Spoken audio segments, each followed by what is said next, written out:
where elected leaders tell their citizens to stay home while they sneak off to Florida for sun and fun, where they demand that your child wear a mask, but they go maskless. So you've heard the excuses. They were just holding their breath, but it's the American people who are waiting to exhale, waiting for the insanity to stop. We now live in a country where violent crime is out of control. Liberal prosecutors are letting criminals off easy, and many prominent Democrats still want to defund the police. You know, it seems like everything is backwards. The Biden administration requires vaccines for Americans who want to go to work or protect this country, but not for migrants who illegally cross the border.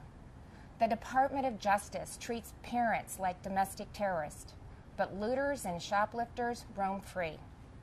The American people are left to feel like they're the enemy. This is not the same country it was a year ago. The president tried to paint a different picture tonight, but his actions over the last 12 months don't match the rhetoric. It's not what he promised when he took office. But it doesn't have to be that way. There is an alternative. Across the nation, Republican governors and legislators are showing Americans what conservative leadership looks like, what it means to respect the people we serve, to hear them out, to stand up for them and walk alongside them. We know that our problems require bold action, but we also know that bold action doesn't have to mean government action. It's Americans making their own decisions for their own families and future. Republican governors face the same COVID-19 virus head-on. But we honored your freedoms and saw right away that lockdowns and school closures, they came with their own significant cost, that mandates weren't the answer.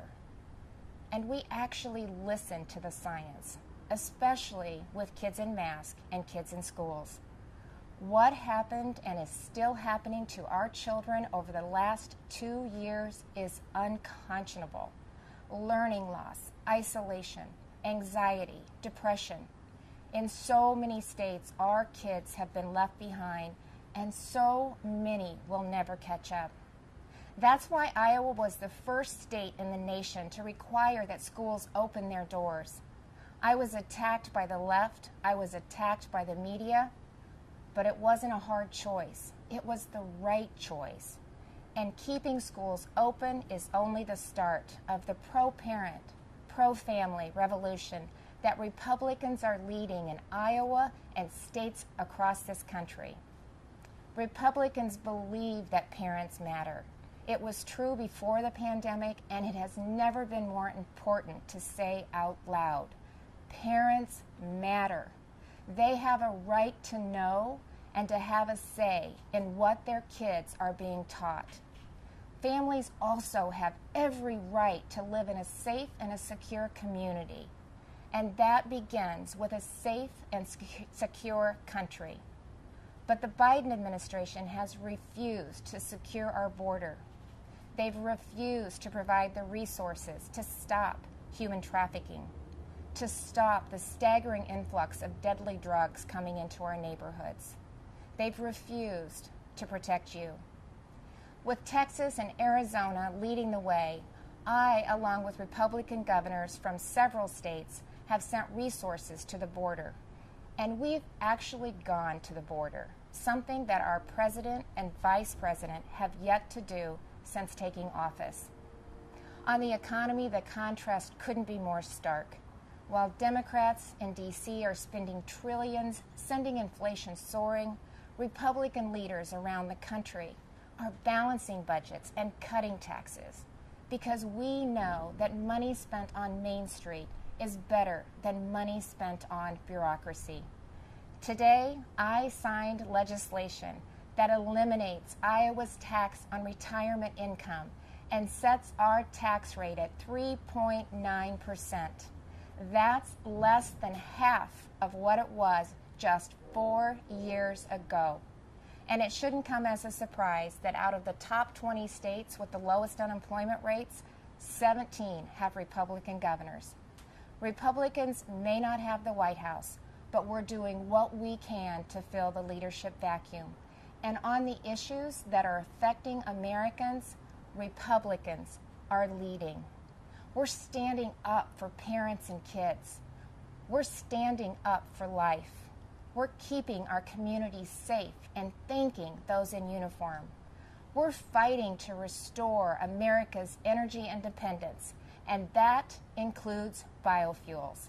We're getting people back to work, not paying them to stay home. Most of all, we're respecting your freedom. Behind me stands Iowa's Capitol, where we display our state motto, our liberties we prize and our rights we will maintain. And those aren't just empty words. It's a belief that the greatness of this state and this country lies in our people, not government.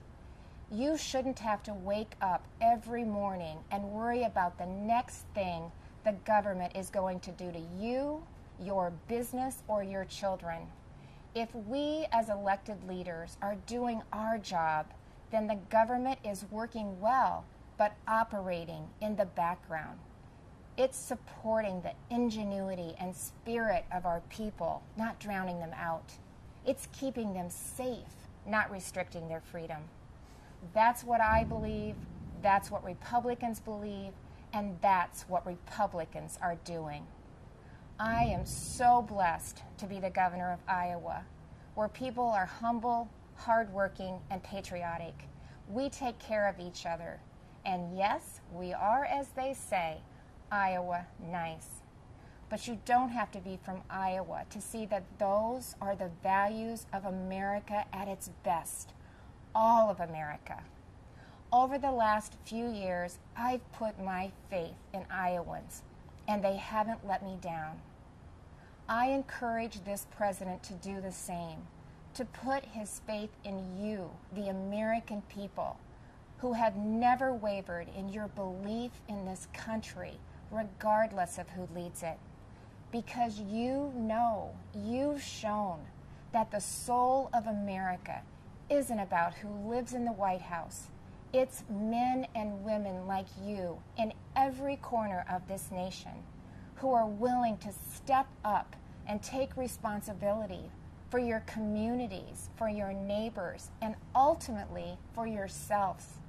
By that most important measure at least, the state of our union is indeed strong. Thank you, God bless you, and God bless the United States of America.